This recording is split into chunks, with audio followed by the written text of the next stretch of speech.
Hi, I'm Landon, and I'm a senior in Bible school, and these are the 6 books I am reading in my last semester. The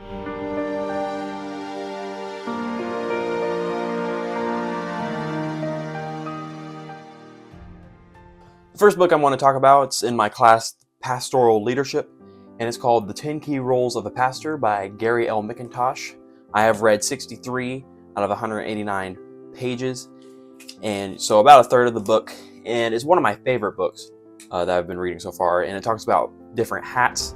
I haven't finished any of these books yet, but this is the one one of the ones I'm most excited to finish, and I've even read ahead of the class, and I'm liking it. Second, I have, for my Pentecostal history and hermeneutics class, I have the Century of the Holy Spirit. Yes, I'm one of them.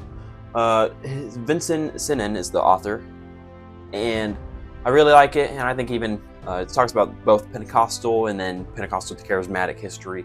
The first chapter, I've only read the first chapter, which is 13 pages out of 414. I don't know if I'm required to read the whole thing. We'll see. But I'm enjoying that. I enjoyed that first chapter, really did, and I think it's interesting. How the modern day Pentecost has came about. It was an easy read so far, but that was the first chapter. I think it might get a little bit, because obviously everything was condensed and it was an overview. So we'll see if it gets a little bit more boring or not. We'll see, but I like history, so we'll see. Third book on the list is currently my least favorite. It's Exploring the Old Testament, A Guide to the Psalms and Wisdom Literature by Ernest C. Lucas. I don't think it's that bad. It's just boring. The first chapter was hard to get through reading it, but the first chapter was 60 pages though, so over 60 pages, so that's probably why. But it talks about a lot of the syntax and the interpretation of the Psalms, and also like how they were formed, why they were formed, not just Psalms, wisdom literature, but the first chapter was on Psalms. So I've read 77 out of 201 pages, so quite a bit, but still have quite a bit to go. But luckily, fortunately, none of the other chapters are very long. They're like 10 to 20 pages, 25-page chapter in there. So it's not, I don't think the rest of the book would be bad, because I'll be making progress throughout it. That first chapter was just like, whoo, gonna get past it. Fourth book on this list is, you're probably not gonna find it. It's called Paul to the Romans by William H. Kessler. Our school actually published this, but it's kind of just a smaller thing. It's written by the founder, one of the founding people of the school. Our auditorium is actually named after him. When we go to play ball at the school, we say, hey, let's go to the Kessler. That's just how things go. So it's the Kessler Auditorium, but he was the man that they named it after.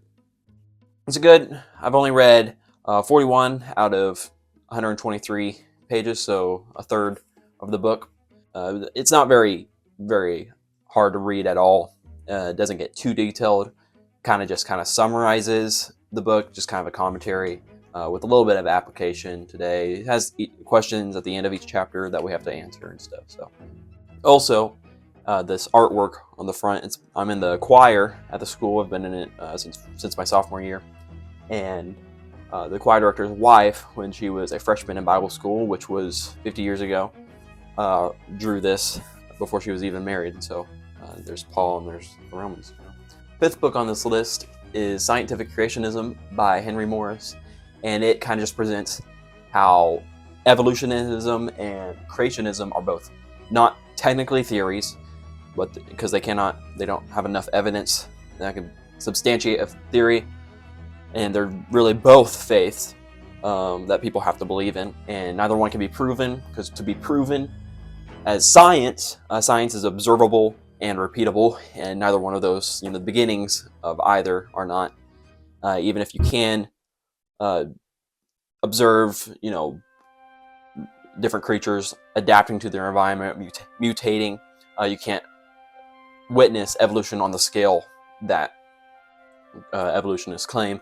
And same with creation, you can't recreate creation, which sounds weird, but you can't do it again, and so it's not observable, and so there's not enough evidence for either theory. I've only read one chapter of it so far, but I think it's going to be a really good read. 35 pages out of 280. I'm enjoying it. This last book is called The Mind of a Missionary, and I'm enjoying it. I am actually not reading it. I am listening to it. It's by David Johannes.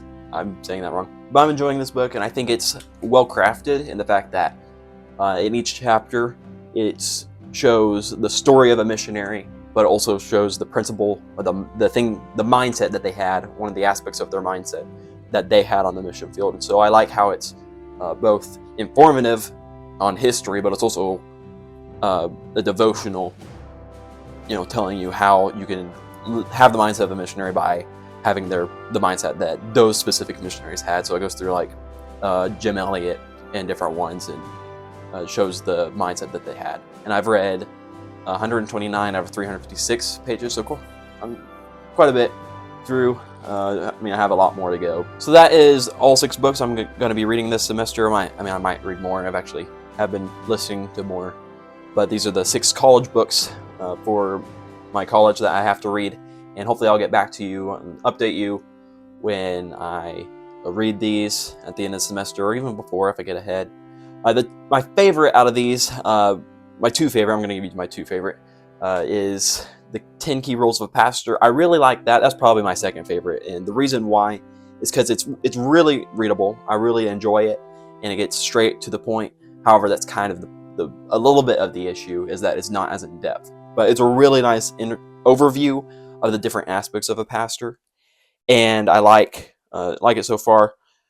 But I also like how at the end, it's not, because I think it knows it's not that in depth. So at the end of each chapter, it gives you further reading that you can do. It gives you like a classic book and then a newer book, and I really enjoy that. And I might go back on some of those sections and see if I can go find those books eventually, maybe. And then the Mind of a Missionary, though, I think is probably my favorite on this list so far, just because I'm also listening to it, so that might give me a little bit of why I like it so much, because I like audiobooks now compared to textbooks, and I knew I could find this one on Audible, and I did. It's also just, I think, it's amazing to see the different missionaries and the mindset that they have and how it relates those two things together, and it really does it well. I'm enjoying hearing about all those different stories and the devotion that they had, and then how people here today still can have that devotion. But these are the 6 books, and thank you for watching.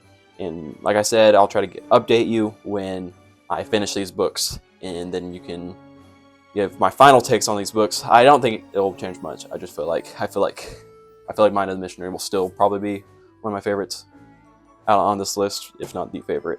But who knows? 10 Key Rules of Pastor could pull through. I don't know, but we'll see. But thank you for watching, and we'll see you in the next one.